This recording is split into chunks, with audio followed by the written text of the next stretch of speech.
Avec leur relief accidenté, ces plateaux montagneux déserts sont impressionnants. Ils sont habités depuis des siècles par les Berbères, qui vivaient là bien avant la conquête du Maroc par les Arabes.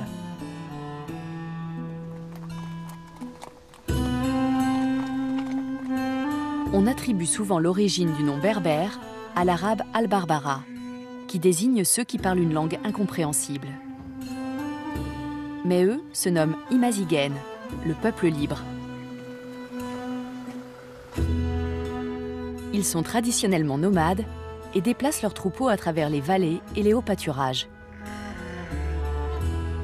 Divisés en clans et en tribus, ils protègent jalousement leur indépendance et beaucoup vivent à l'écart dans ces régions montagneuses.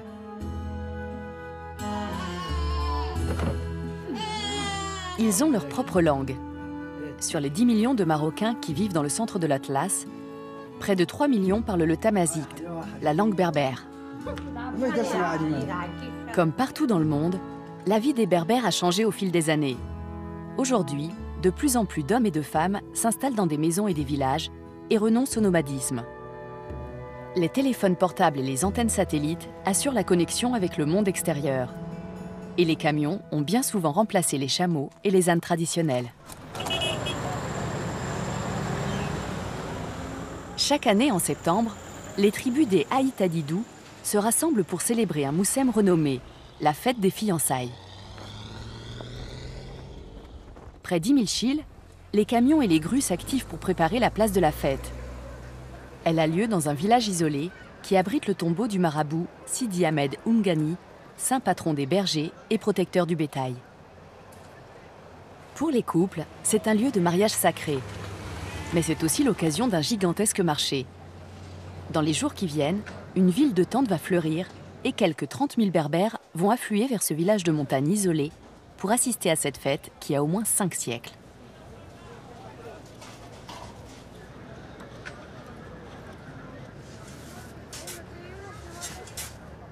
Il ne reste plus que 3 jours avant le début du festival des fiançailles et le site n'est toujours pas prêt. La grande zone pavée qui sera au centre des événements est encore en chantier. Mais les premiers marchands arrivent déjà, dans l'espoir d'obtenir les meilleurs emplacements. L'homme qui organise le festival et qui doit gérer toute cette foule est Mohamed Ouja. Il sait exactement où chaque marchand doit se placer. Il y a le coin des vendeurs de robes, de soie et de vêtements. Là-bas, c'est pour les cafés et les restaurants. Les forgerons et les vendeurs de fruits secs ont leur emplacement de ce côté. Le plateau est réservé au bétail. Il y a des chameaux, les vaches, les mules et les moutons. En bas, il y a ceux qui rédigent les contrats de mariage. En haut, il y a les musiciens et tout le folklore. Et cet endroit, c'est pour célébrer les mariages berbères traditionnels.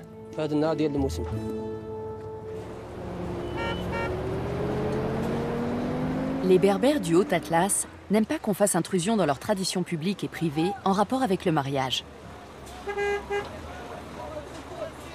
De nombreux touristes viennent à Imilchil pour le moussem, mais rares sont ceux qui auront le droit d'assister à la célébration des mariages.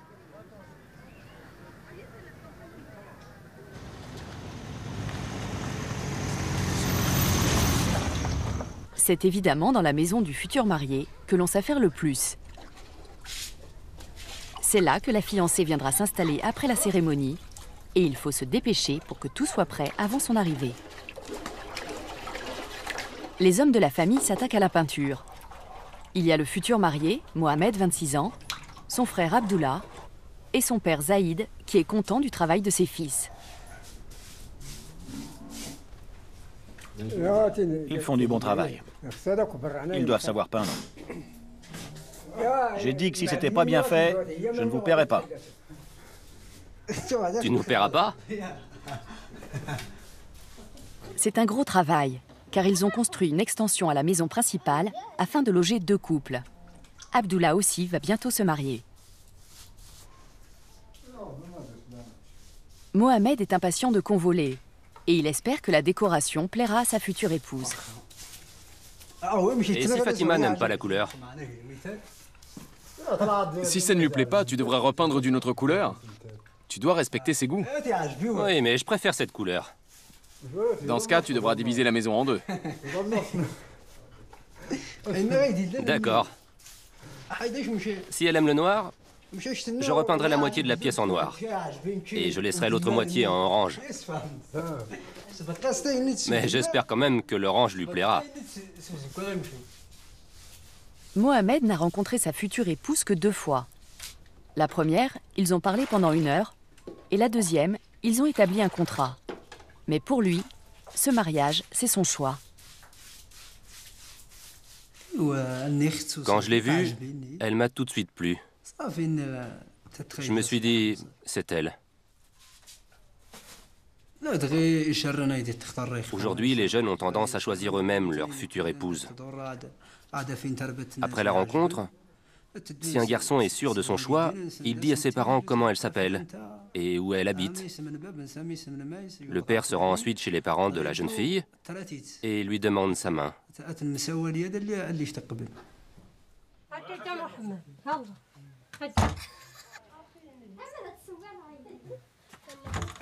Tout ce travail donne faim. La famille se réunit pour un repas qui est le bienvenu. Le rituel des ablutions est important pour les Berbères, parce qu'ils mangent avec la main droite. Aujourd'hui, c'est Afida, l'une des filles de la famille, qui verse de l'eau sur les mains des hommes.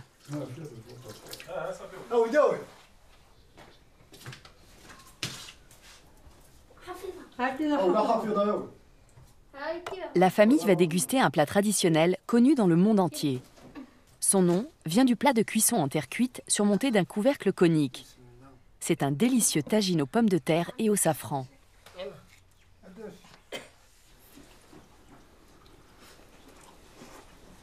Chacun se sert avec du pain cuit au four. Heinou, la belle-mère de Mohamed, a hâte d'accueillir sa nouvelle épouse. Je veux que la femme de mon fils m'aide à la maison, qu'elle fasse la cuisine et le ménage.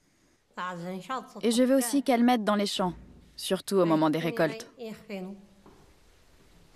Heinou n'ira pas au festival. Zaïd et ses fils s'y rendront pendant qu'elle s'occupera de la maison et de la ferme. Mais elle se souvient très bien de son propre mariage et de ce qu'elle a ressenti ce jour-là. J'étais à la fois heureuse et effrayée. C'est ce qu'on ressent quand on se marie pour la première fois.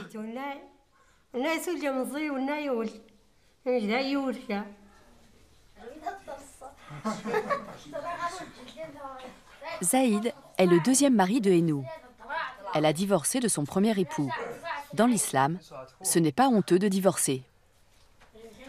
Mais elle est contente que les temps aient changé et que les femmes aient une plus grande liberté de choix que lors de son premier mariage. Quand j'ai rencontré mon premier mari, on a un peu parlé et il m'a dit qu'il m'aimait. Quand il m'a demandé en mariage, j'ai refusé, mais mon père a insisté pour que j'accepte. C'était une erreur. Heinou est beaucoup plus heureuse avec Zaïd. Mais son histoire montre que les mariages célébrés dans la tradition berbère peuvent être un échec.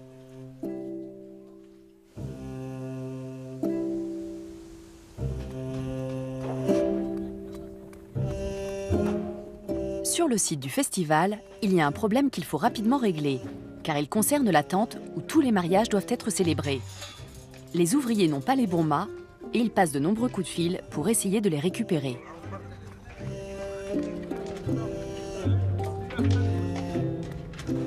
De plus en plus de marchands commencent à décharger leurs produits colorés. Parmi eux, se trouve un groupe de femmes qui a monté une coopérative afin d'obtenir un peu d'indépendance. À leur tête, Fatima Moumoua. Nous sommes venus au Moussem d'Imilchil pour fabriquer et vendre du pain.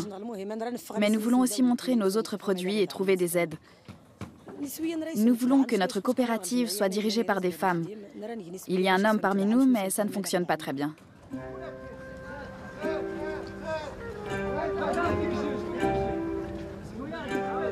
La tente est enfin montée et solidement fixée. L'équipe de Monsieur Ouja est soulagée et ravie. Ce sera la pièce maîtresse du festival.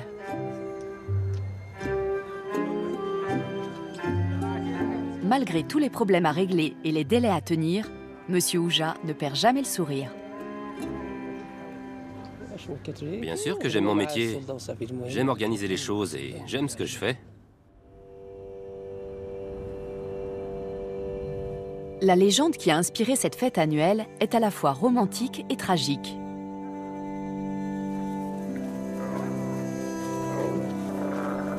Sur cet immense plateau du Haut-Atlas se trouvent deux lacs. Le lac Tizlit, la fiancée en langue tamazight, et le lac Izli, qui signifie le fiancé.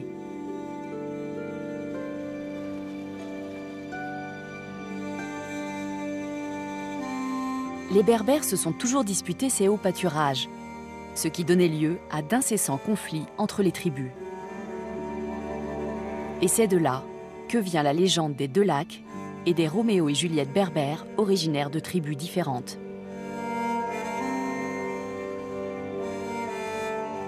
Lassène Noubou, qui participe au festival, nous la raconte.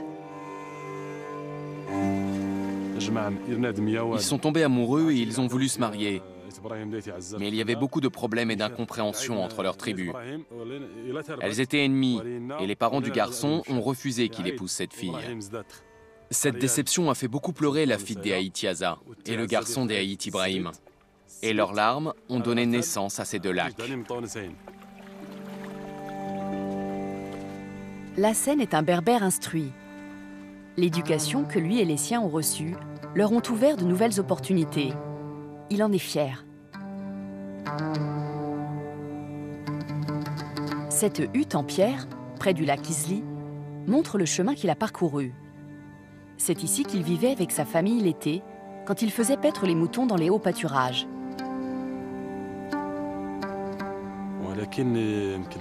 Nos parents ne voulaient pas qu'on étudie.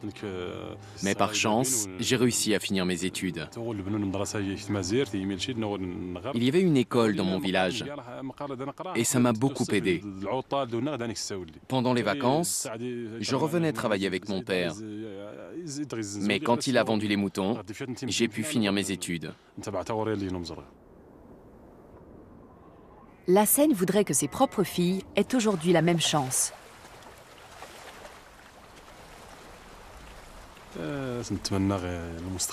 Je leur souhaite un brillant avenir. Je veux qu'elles étudient et travaillent dur pour avoir un poste élevé, pour faire avancer la région et éradiquer la pauvreté.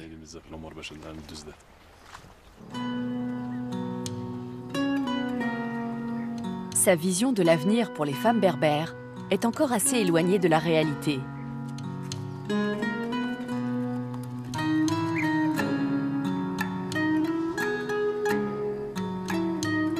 La fiancée de Mohamed s'appelle Fatima. Elle a 23 ans et n'a jamais quitté son village natal. Pour sceller les fiançailles, Fatima et sa famille ont reçu des vêtements, du sucre et du henné de la part de la famille de Mohamed. La jeune fille est d'une grande timidité et appréhende le changement que le mariage va apporter dans sa vie. Mais Fatima va se retrouver dans une famille prospère. Et son père est sûr que le mariage sera une bonne chose. Je leur souhaite beaucoup de bonheur et de satisfaction. Je demande à Dieu de les bénir en leur donnant de l'argent et des garçons. Et bien sûr, de leur accorder une longue vie. Mais la mère de Fatima appréhende le départ de sa fille. Orpheline très jeune, elle n'a pas connu enfant la protection de la famille, et voir sa fille quitter le foyer est une épreuve pour elle. J'adore ma fille et j'aimerais la garder auprès de moi. Mais ce n'est pas possible, ce n'est pas la coutume chez nous.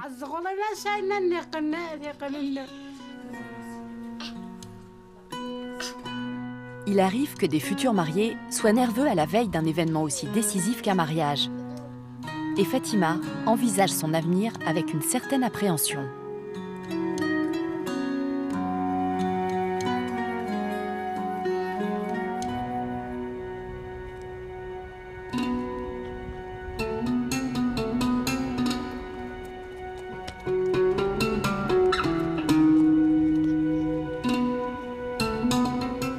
Mohamed, son fiancé, travaille dans la ferme de ses parents qui produit du maïs et des pommes de terre.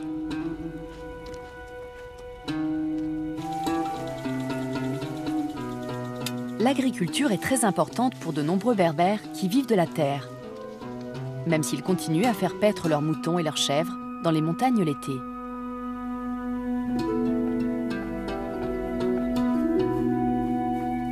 Pour les Berbères, l'agriculture reste un travail principalement manuel. Ils font les récoltes à la main et en général, les champs sont assez petits. Ils peuvent facilement irriguer les cultures grâce aux torrents des montagnes environnantes. Cette année, la récolte doit impérativement être bonne parce qu'un mariage coûte cher. Surtout chez les Berbères, où la mariée n'apporte pas de dot.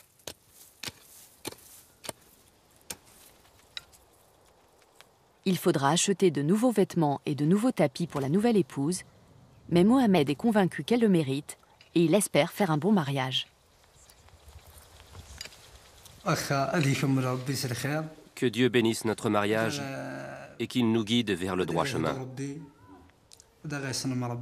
J'espère vivre heureux et j'espère que ma chère épouse obéira à mes ordres. Même si ça lui plaît pas. Voilà ce que j'espère.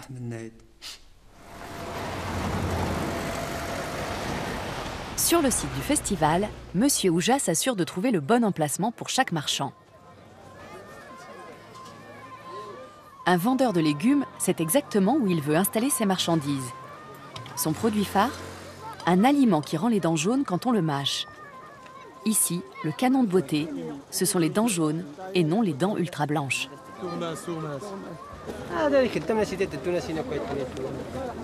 Mais tout ça laisse Monsieur Ouja de marbre. Il veut que le vendeur de légumes s'installe ailleurs, mais l'homme aime cet emplacement et il ne veut pas partir. Monsieur Ouja insiste, soutenu par des hommes en uniforme. Après tout, c'est une mission officielle dans un festival qui intéresse fortement le gouvernement. Ça ne plaît pas du tout au marchand qui reste le plus près possible de son emplacement favori.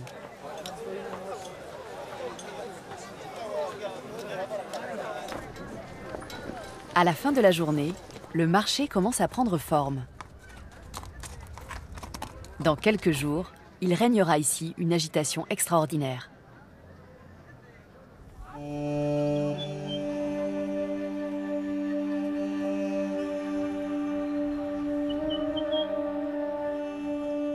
Le lendemain, à l'aube, avant que le marché ne s'anime, tout le monde doit dire la prière du matin.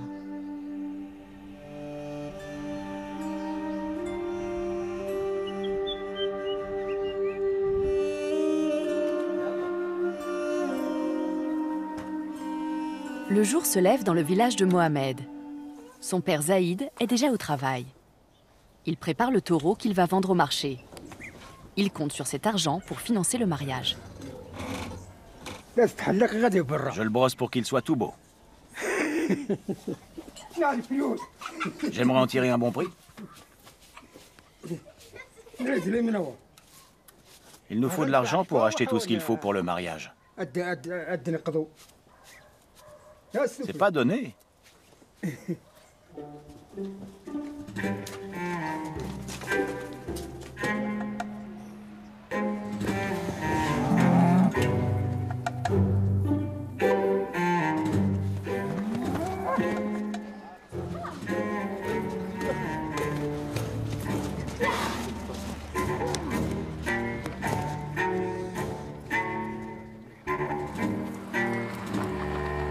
Il faudra un camion pour conduire la bête jusqu'au marché. Les fermiers ne sont pas tous motorisés, mais quand le camion arrive, tout le monde apporte son aide pour faire grimper la bête à bord. Les heures qui viennent seront capitales pour Mohamed.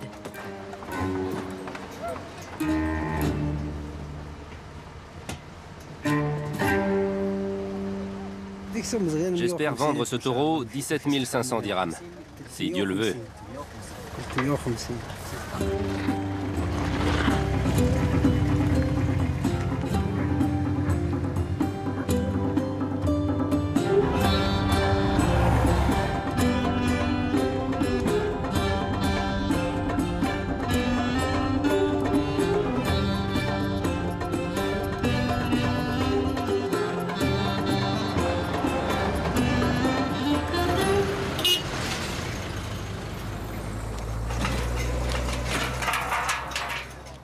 Le village a été transformé en immense marché et chaque secteur correspond à un domaine spécifique.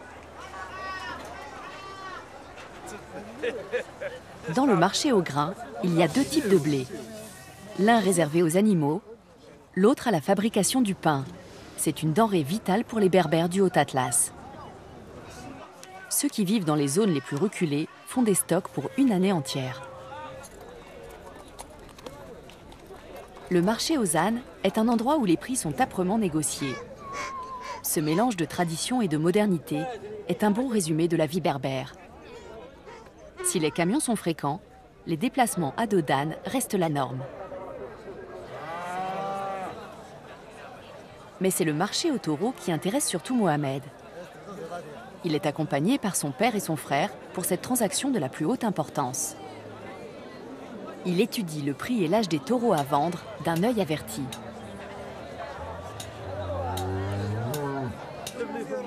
Tout à coup, un acheteur marocain avise le taureau de Mohamed et lui en propose 15 000 dirhams, soit l'équivalent de 1 400 €. Mohamed juge la somme insuffisante. Il veut obtenir un meilleur prix pour couvrir les frais du mariage à venir.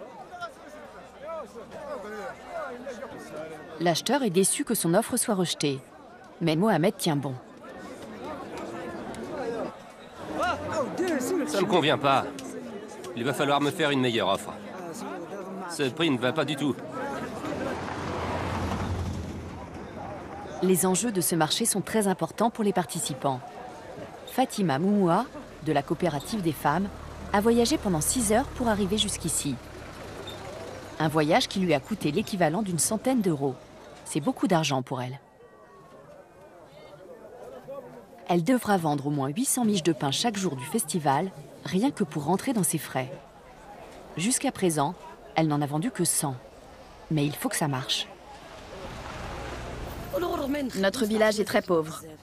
Je sais faire plusieurs choses, comme coudre et fabriquer des tapis, mais il n'y a pas de travail. C'est terrible d'être dans cette situation. Il ne faut pas dépendre de ses parents, il faut être indépendant. Dans mon cas, mes parents ont divorcé quand j'étais petite. J'ai dû très vite devenir indépendante.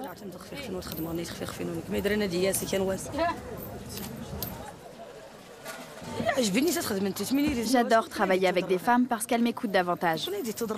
Les hommes peuvent partir très loin pour trouver du travail. Nous, les femmes, nous préférons travailler dans notre village plutôt que de partir. J'espère que nous trouverons quelqu'un pour soutenir notre coopérative. Il y a tellement de filles qui arrêtent l'école très tôt et qui ont besoin de travailler. Je suis contente que le village se développe.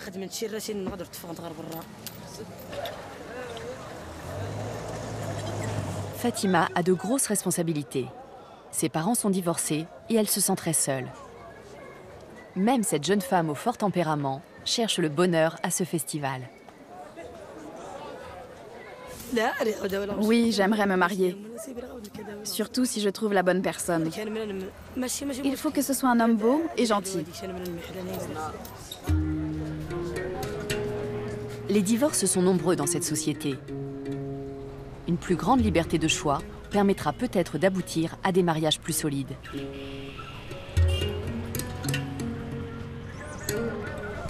Même si le taux de divorce est aussi très élevé dans les sociétés occidentales, où le choix individuel est la norme.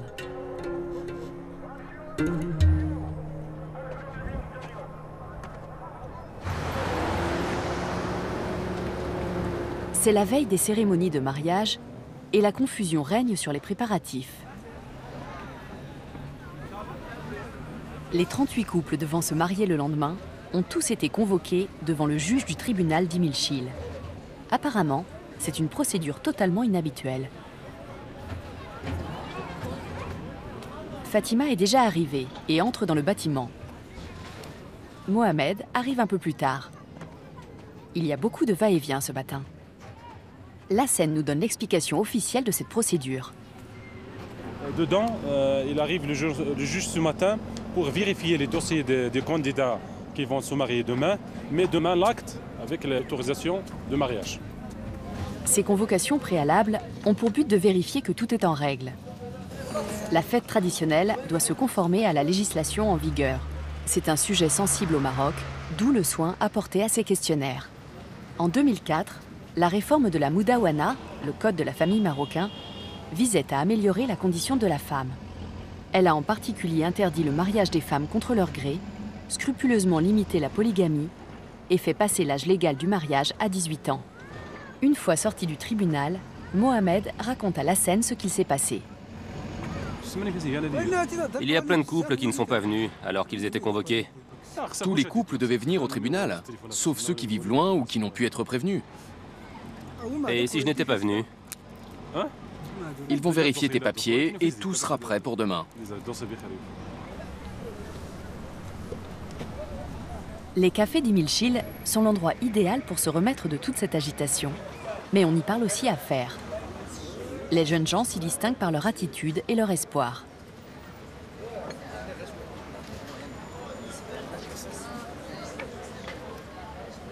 Mehdi Chabou prend un café avec des amis.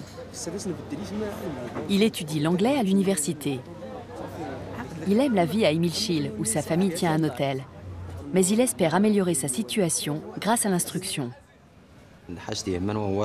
J'ai poursuivi mes études parce que c'est la clé du succès et le moyen d'échapper à la pauvreté.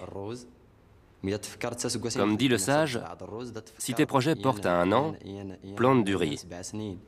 À 7 ans, plante un arbre. Et à 100 ans, forme les hommes.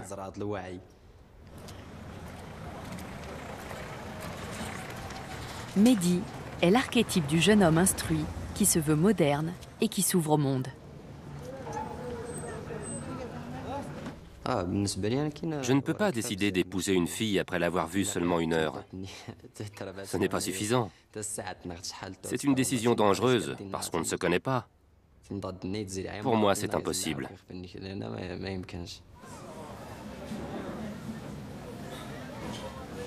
À l'opposé de Mehdi, il y a ce jeune homme qui se nomme Ali et qui veut épouser sa petite amie de 15 ans. Selon la loi, un juge peut autoriser le mariage d'une jeune fille de 15 ans à condition que le dossier soit en règle. Le code de la famille exige expressément le consentement mutuel des 2 époux. Un problème, c'est que la fille, elle n'est pas adulte, ou bien elle n'est pas âgée plus de 18 ans. La Moudawana, ou bien le statut qui organise cette activité, ne donne pas l'ordre ou bien de passer, de rédiger l'acte. Alors, le dossier est compliqué grâce à son âge. Comme la petite amie d'Ali n'a pas l'âge légal, elle aura besoin de la permission de son père pour que le mariage soit célébré pendant le Moussem. Malgré l'aide précieuse de la scène, Ali va devoir patienter pour savoir s'il sera autorisé à se marier. Il est anxieux.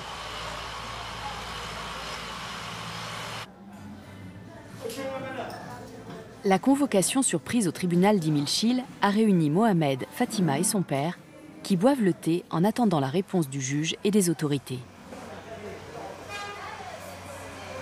Fatima n'est visiblement pas habituée à être dans un café en compagnie d'hommes. Mais cette rencontre inattendue réjouit Mohamed. Je suis content qu'on ait pu se retrouver ici.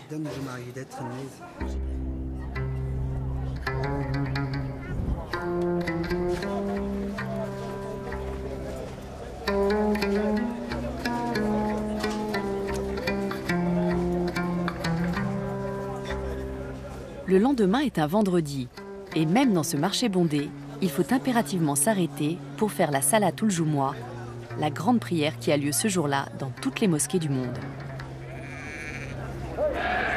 La mosquée du quartier est tellement comble que les fidèles sont obligés d'installer des tapis de prière dehors.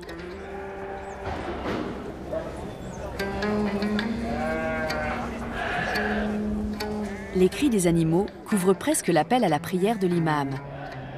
Mais les fidèles ne se laissent pas distraire.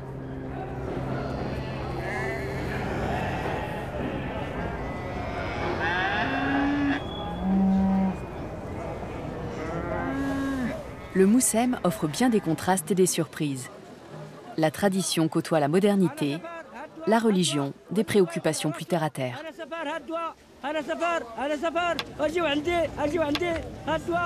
Mehdi explore le marché. Le jeune berbère moderne est attiré par un étal qui vend des piquants de porc épic, réputés pour leur pouvoir aphrodisiaque.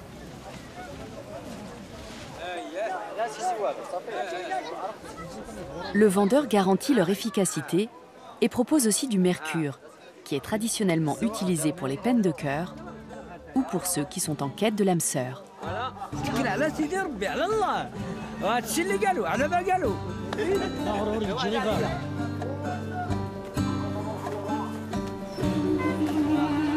Les jeunes se laissent aller à de nombreuses œillades.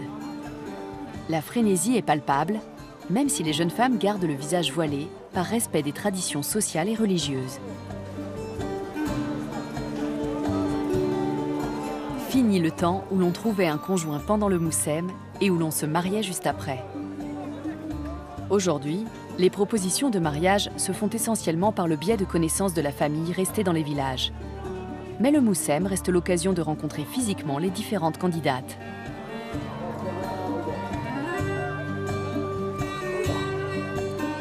Un des jeunes hommes a du mal à se contenir. Il a beaucoup d'attentes.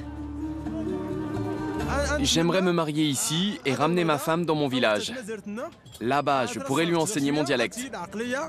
J'espère qu'elle aura les mêmes goûts que moi, si Dieu le veut. J'adore les femmes d'Imilchil parce qu'elles ont de beaux yeux noirs. Elles sont très séduisantes. J'adore leurs robes traditionnelles.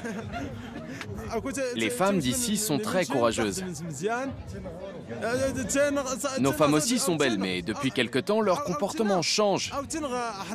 Elles fument et boivent de l'alcool. Je le regrette. Les femmes d'Imilchil ont une façon de penser plus traditionnelle. Et c'est ce que je recherche. Il est important de ne pas trop se laisser emporter par l'énergie érotique et le charme romantique de ce festival. Surtout quand il s'agit de faire des achats. Fabriquer des tapis et des vêtements est le travail quotidien des femmes berbères. Ici, elles peuvent moderniser leur matériel.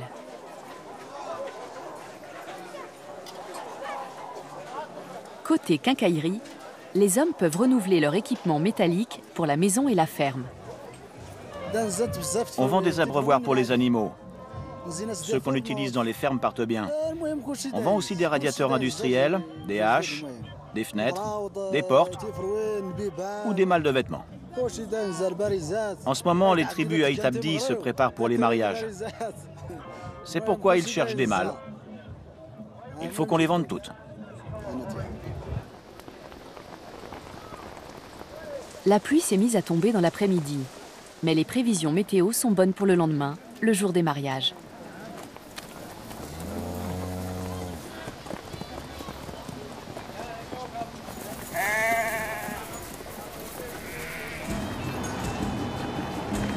Cet événement annuel est un mélange de salon de l'agriculture et de festival de rock. Et il nécessite la même endurance et la même énergie. Les 38 couples qui vont se marier ont besoin de se reposer avant la cérémonie.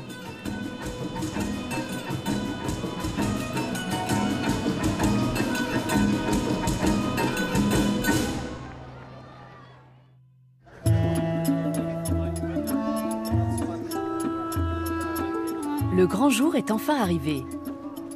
La place du marché commence à s'éveiller. Le lieu de cérémonie qui jouxte le tombeau du saint est encore bien calme. Mais les marchands s'apprêtent à vivre l'un des jours les plus fastes de l'année.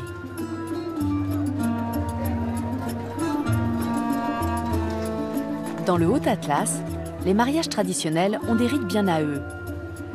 Mais il y a une atmosphère ce jour-là que l'on retrouve partout dans le monde.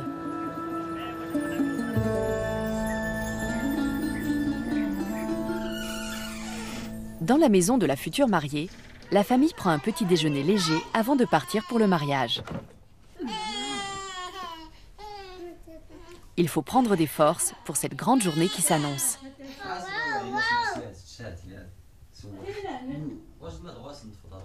Fatima les rejoint un peu plus tard. Elle semble assez détendue à cette heure de la journée.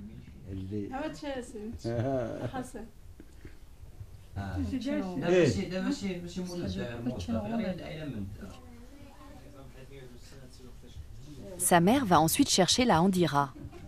Cette couverture nuptiale richement tissée est portée par la jeune fille le jour de son mariage pour symboliser le début de sa nouvelle vie dans la famille de son époux.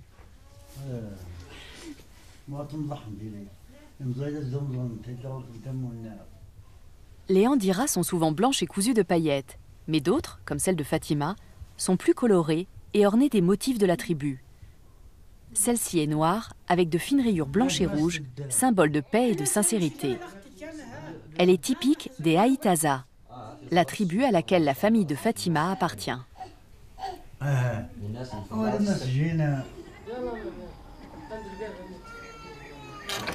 Père et fille montent ensuite en voiture pour se rendre au Moussem.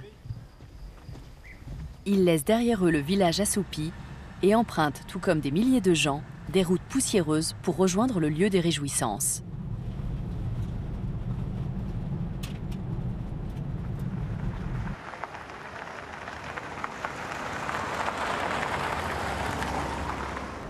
Contrairement aux mariages occidentaux qui célèbrent la mariée et son futur époux, le Moussem est un événement collectif qui met l'accent sur les obligations juridiques. Les célébrations en famille interviendront plus tard.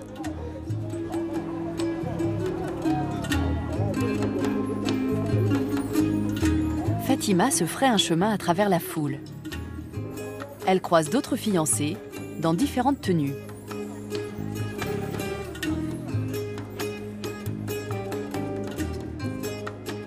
De nos jours, seule la moitié des mariages berbères du Haut-Atlas ont lieu lors du festival. Mais l'événement reste extrêmement important.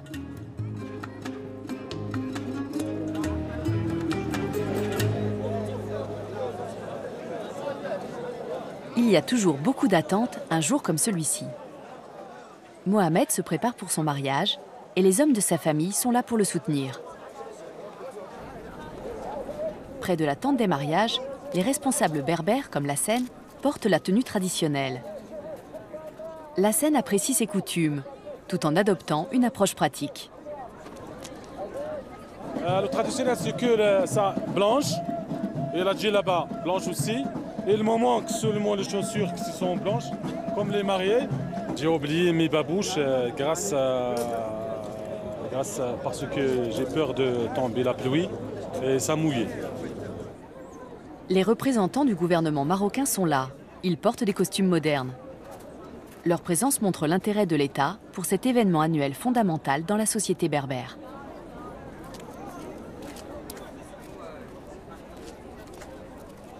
Autrefois, c'était un moyen de recenser la population et d'avoir des renseignements plus précis sur les tribus.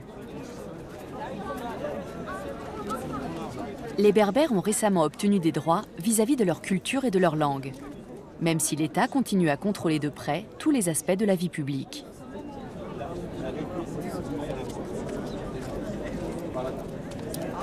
Les cérémonies sont toujours très médiatisées et attirent une foule de journalistes locaux et étrangers qui cherchent à filmer le caractère unique de l'événement.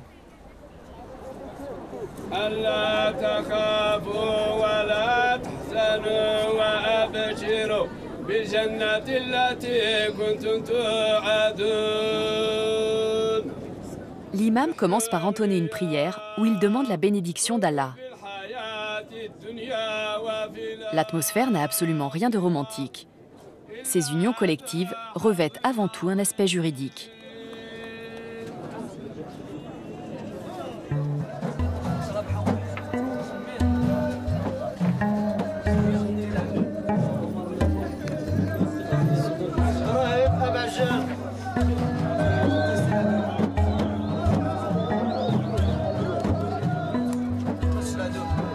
Mohamed et Fatima attendent leur tour. Un huissier vérifie qu'ils sont libres de se marier et qu'ils n'enfreignent aucun article du code du mariage. Ils reçoivent ensuite une enveloppe de 1000 dirhams, l'équivalent d'une centaine d'euros, en cadeau de l'État.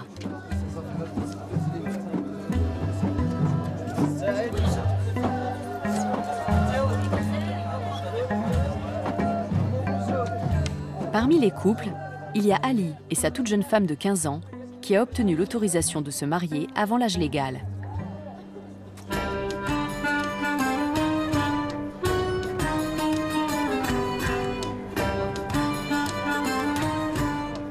Comme toujours dans les mariages, après les formalités, place à la fête et à la liesse.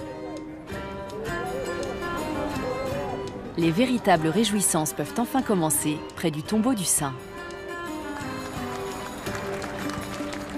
Voici les danseurs d'Aïdou, dont les chants, la musique et les mouvements rythment les fêtes tout au long de l'année, en particulier au moment des moissons.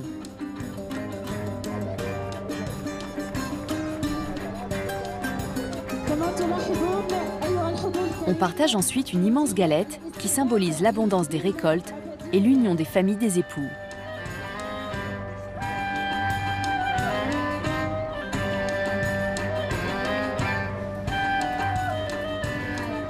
Pour les jeunes mariés, la journée se poursuit avec des rafraîchissements servis dans les bâtiments du gouvernement, pendant que sous les tentes, le marché bat son plein.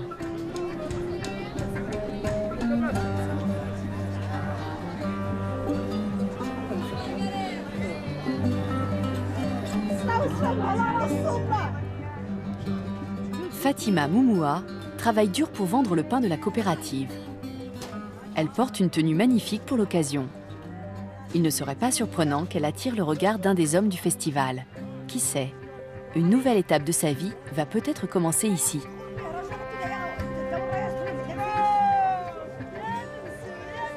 Monsieur Ouja garde un œil sur les étals pour s'assurer que les emplacements sont respectés et que tout se passe bien. Mais il va bientôt assister à un moment cher à son cœur et dont il pourra être fier en tant que père.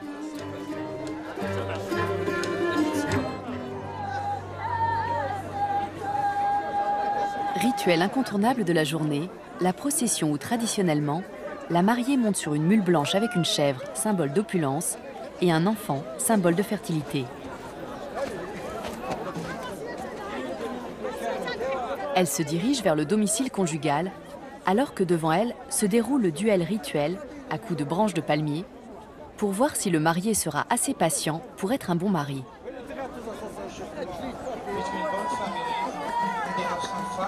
Cette année, le rôle de l'enfant est joué par Khalid, le fils de Monsieur Ouja. Après être descendu de la mule, il est chaleureusement accueilli par son père, qui est fier et heureux de voir son fils au centre des événements.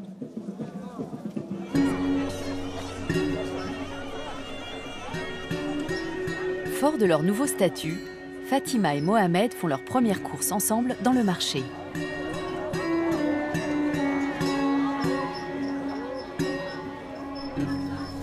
C'est leur premier moment d'intimité et ils ont l'air détendus, alors que Fatima cherche de nouveaux vêtements. Ils s'arrêtent pour boire un jus de fruits, pause salutaire dans cette journée fatigante.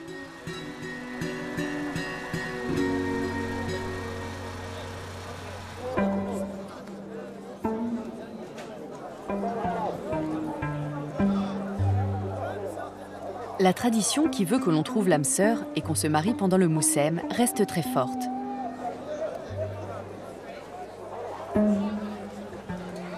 Mais par bien des aspects, le mode de vie des Berbères est en train de changer, même si leur identité reste une véritable fierté. L'accès à l'éducation et à la modernisation de la société change les relations entre les hommes et les femmes. Les rapports entre époux évoluent et le monde du travail s'ouvre aux femmes.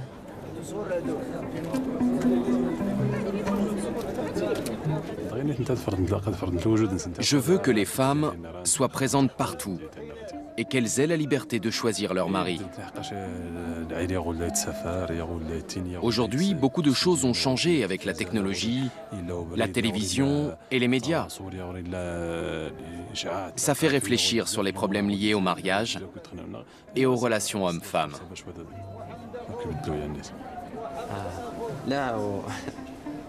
Pour le moment, je ne veux pas penser au mariage. Je préfère me concentrer sur mes études. Je veux travailler dur pour trouver un meilleur emploi et pouvoir donner de l'argent à mes parents.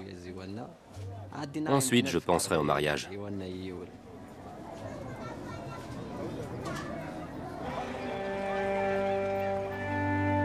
La fête se poursuit alors que la nuit tombe sur les montagnes du Haut-Atlas. Mohamed et Fatima attendent la voiture qui les ramènera chez eux. Ils ne célébreront leur union que lorsque la jeune mariée aura rejoint le domicile conjugal pour commencer leur vie à deux. Mais leur voyage a déjà commencé. Espérons qu'ils trouvent le bonheur ensemble.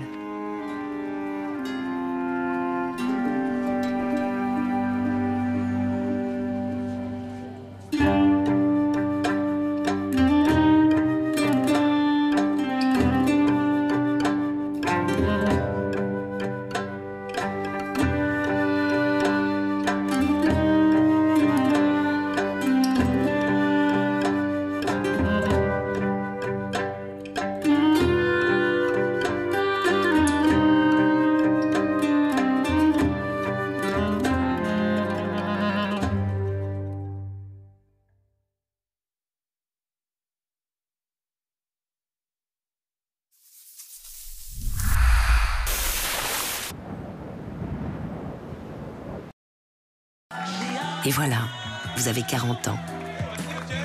Et vous voyez la vie beaucoup plus sereinement. Mais aussi un peu plus floue, parfois.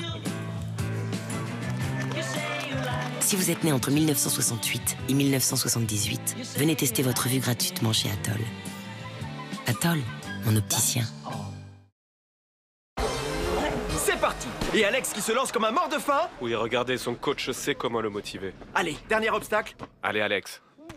Il y va, il saute, il s'envole, il nous fait rêver, Alex, mais oui! Oui, c'est du grand tard. Que c'est bon, mais que c'est bon! On ferait n'importe quoi pour le goût extra d'un granola. Et Alex qui récupère avec un massage et un brownie extra fondant, extra intense à chocolat.